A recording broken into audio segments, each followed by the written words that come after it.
Hello everyone. In this video, I will revise the shear stress due to the transverse loading. Okay. So first of all, we need to understand the shear formula. In one of my last video, I have derived the shear formula. And here, let's understand what these parameters in the shear formula. Tau is the shear stress generated inside the beam. Okay. Essentially, if we want to calculate the shear stress, because there's a distributions along the cross sections, if you put a dot here, it will have different shear stress at this point. So shear stress follow ununiform distributions. Let's look at another parameter, V. V is the internal resultant shear force. This is the value normally you calculate from the internal force diagram or calculation. You get the Vx. And this is essentially will vary along the beam. Okay, we have a beam and a certain configurations. So Vx at any of the cuts, you will get a different shear force. And I is the moment of inertia of the whole cross-section areas, and it is about the neutral axis. This is gonna be a constant here. So once you are given a cross-sections, you only need to calculate once. This is a constant values. It's the bending rigidity. Okay. And Q is a very important value here. Q is actually the first moment of area, and it will change depending on which part you are choosing. For example, now we are choosing the top area. At this point, these top areas has a certain height. Certain height in this sense is the height of the shade area is half h minus y. Okay, so the y is the arbitrary point from this edge of the shade area to the neutral axis. And Q essentially is to calculate this first moment area, which let's denote that area as A prime. And you need to calculate the Q for that part. So essentially the Q is very dependent on where you choose the area and where is the position of it. So the Y is the dependent variable here. To calculate it for a regular shape, for this case, you know it's a rectangular shape. Essentially, you just use the distance from its centroid. So it's become y bar prime, this distance, times the area A prime, that give you the Q. If it is an irregular shape, then you need using the integrations to calculate it. And Ty, so that means T actually the thickness for the cross sections. For instance, this is a rectangular shape, so it's a constant thickness, so T is equal to B. But if it is I shape, okay, we will use an example to show that the T will change along the Y direction. Y is this direction, so Y is this direction. The thickness at the top is larger than the thickness at the middle part. Okay, so that means the shear stress will also depend on the T. Now let's look at typical rectangular cross sections.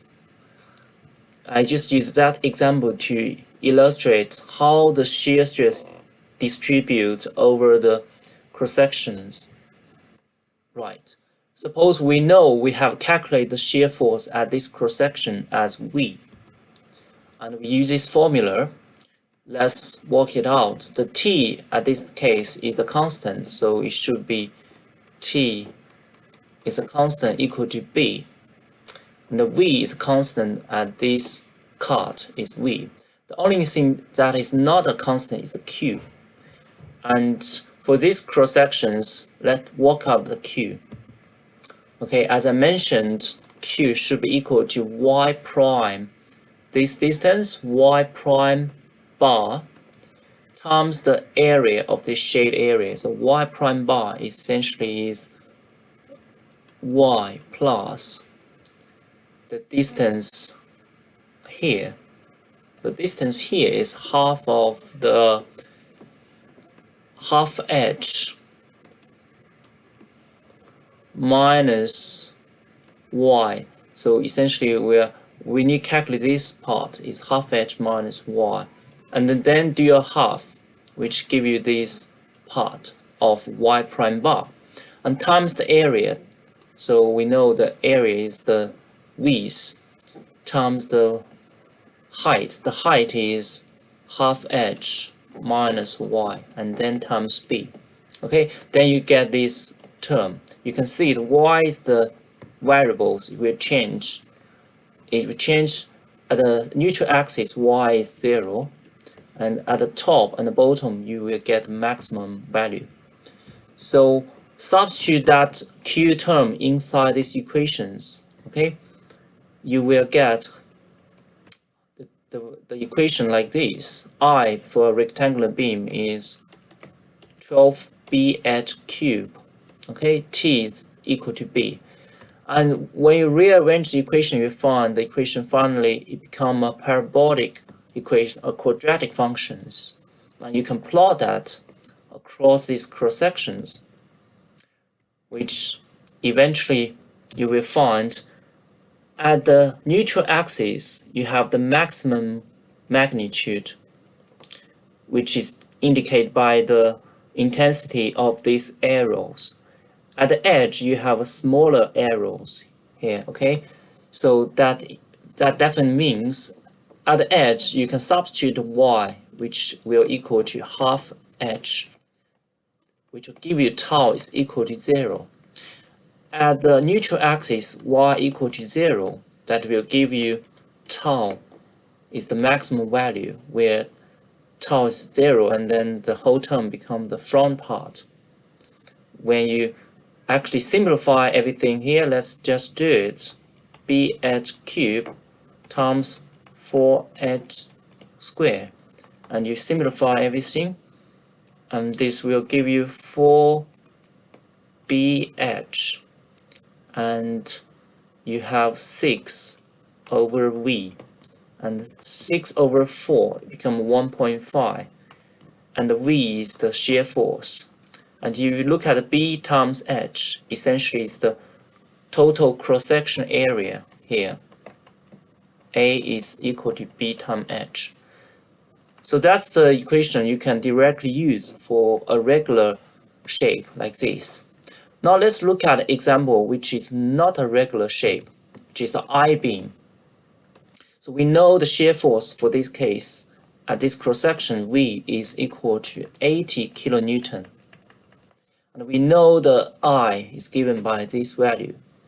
And the question is asking you to plot the shear stress distributions. Okay, and we will only show the first questions. So how to approach that?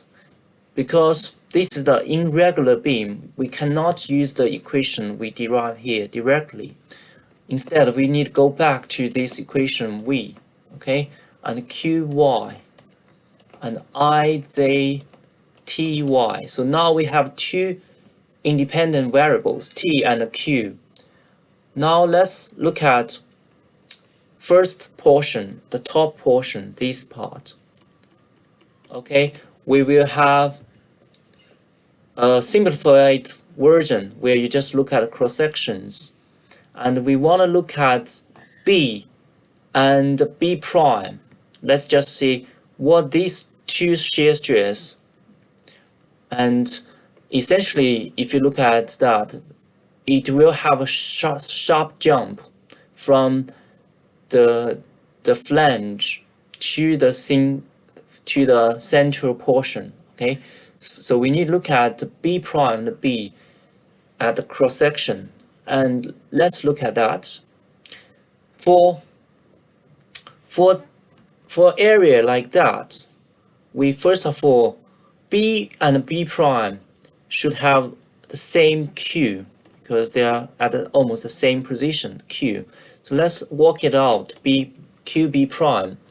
And because it's a regular shape, we can just use in the Y bar prime times A prime. So the Y bar prime essentially is the distance from this shade area to the central axis. So it's Y bar prime, and thus it is equal to 0.1 meter plus half of the thickness here, so that is 0.1, and times the area of that, so that is 0.3 times the height, 0.2.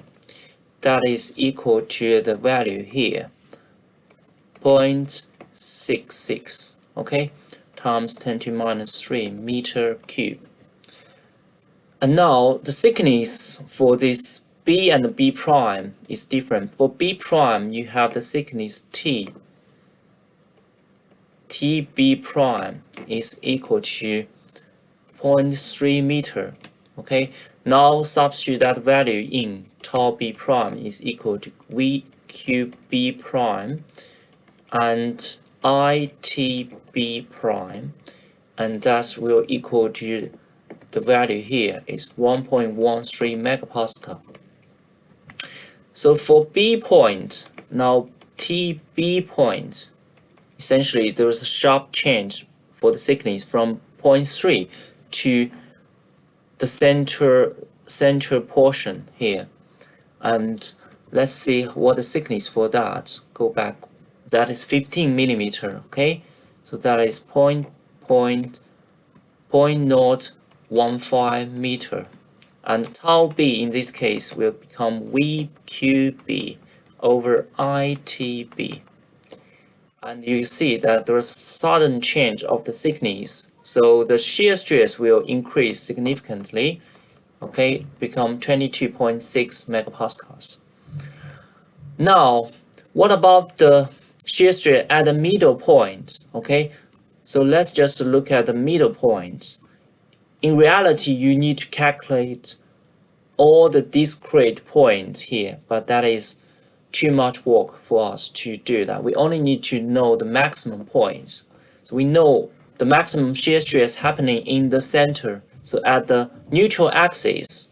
So now let's look at the point C at this point. So calculate QC will become all the shade areas, the first moment of all the shade area. Remember, this is the composite shape, so it's composed of the top portion and the central portions. So we need to add them up separately. Okay, so we use this equation, summation of Y prime bar times A prime. Okay, so that should be the two part. We have already calculated the first part, which let's plug in the value. The first part is exactly the same as before. Let's just plug in the value here. That should be 0.66 and plus this region, and that should be the distance from the center to the neutral axis. Okay, Y bar prime, that should be 0.15 because the distance here is 0.1 meter, so this should be half of it. That's the height, the distance, that's the Y bar prime times A prime, so this is the area, so that's 0.15 thickness times the height 0.1, So in total, that gives us 0.735 times 10 to minus 3 meter cube. And now you just need to calculate the shear stress. We know the shear stress is, in this case, actually is the maximum stress. We use the V and QC over I and TC. The thickness is the center portions. Plug in all the value, you get 25.2 megapascals. So if you look at the actual distributions of the shear stress, it will look like this. It starts from 0 and gradually increase to 1.1.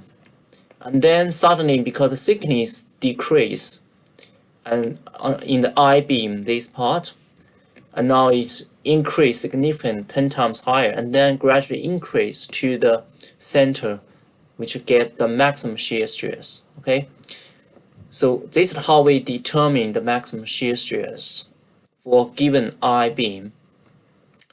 All right. Now let's look at another example, because in reality, most of things we are analyze is a beam problem. So we need to know actually where the beam has the maximum shear force, and then using the equation to calculate the maximum shear stress. Okay, the shear stress equal to VQ over IT. So the V actually changes. So we need to find the maximum V first, and then find the maximum tau. Okay. So for this case, you again, first of all, to calculate support reactions. Okay. So support reactions is given if you have a beam like this. You can simplify this distributed load by a concentrated load. Essentially, is a concentrated load for this beam. Okay, has a magnitude of Q times the length, 3 meters. Okay, and you have assumed there is a reaction force Fxa and Fya. Okay, and the distance from the concentrated load is half L.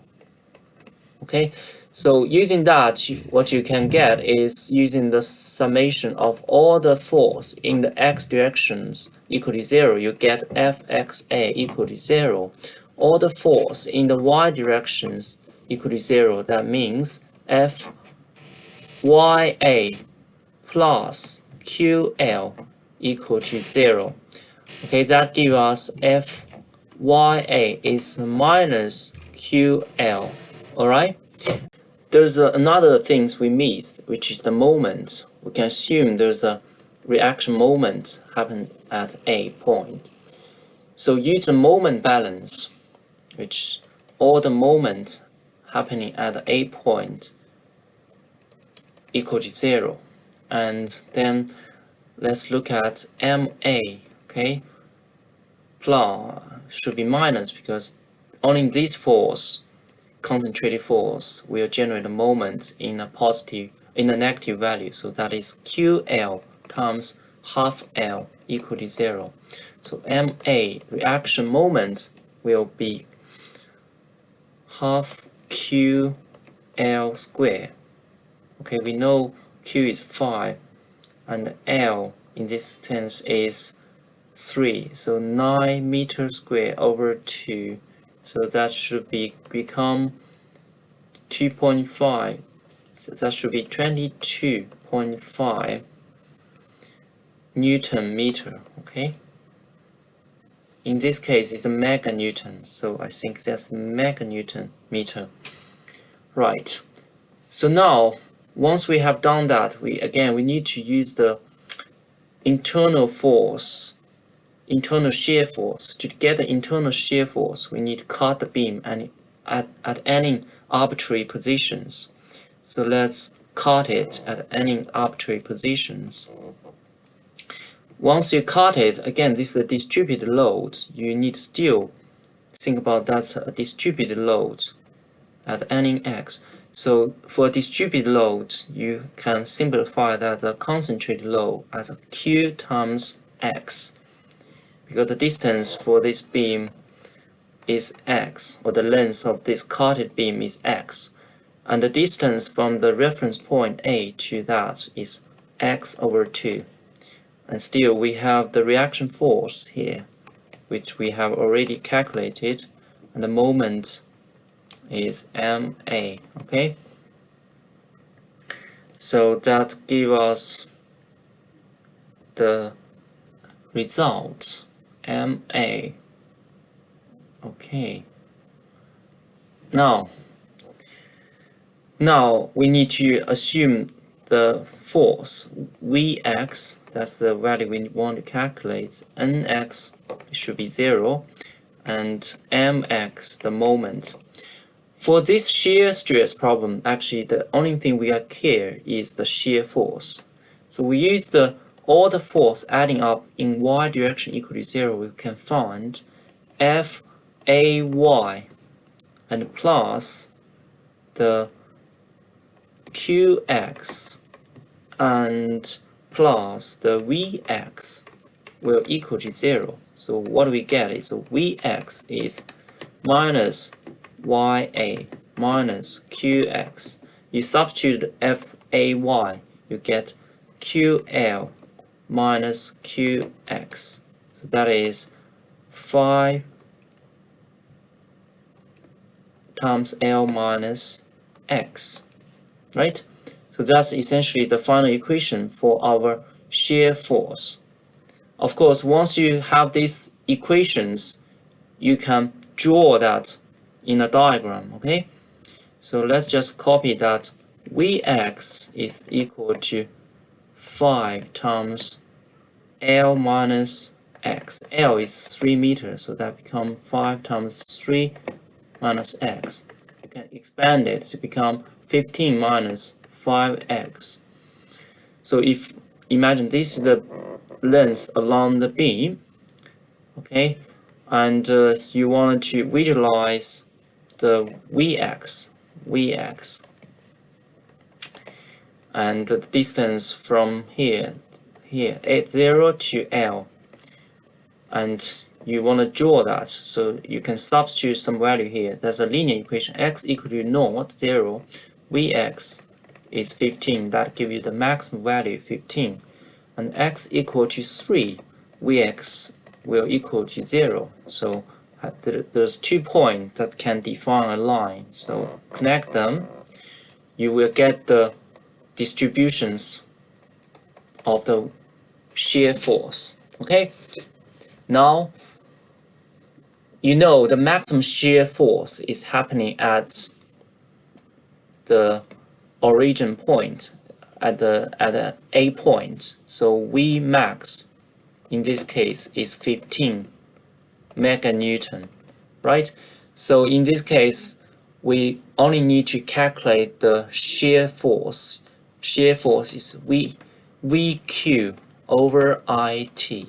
Okay, so the question is, what the cross sections of this one? It said it has a constant rectangular cross sections with a height and a width, and so that makes life easier. So we know we can use the equation we derived before. Okay, for rectangular shape, the maximum shear stress is equal to 1.5 times V over the cross-section area. Okay, so this is the simplified version, where now you can substitute 15 meganewton and 1.5. A is given here, 0.4 times 0.2. Okay, so I will check the value for you. Let's look at the answer for this case. So that's 28 actually 1,125. Okay, 28,125 meganewtons per meter square. Okay, so that's the maximum shear stress. Now we need to compare with the material properties, which is given by critical value is given by 130 times 10 to 3 meganewton per meter square. So these two you will find our current maximum value is smaller than tau c. Okay, that's 28 roughly times 10 to 3 meganewtons. 1 order of magnitude smaller than the critical value. So the material is safe, right? So that means our design is actually quite safe, but this means you are design very safe material that called over design. You use too much materials, which you can actually modify the cross sections, modify the B, modify the edge, so that you use less material, so that you can reach a maximum stress a bit closer than the critical stress. Then you can save a bit more materials. Okay, that's done. I hope these 2 example questions help you understand how we calculate the maximum shear stress.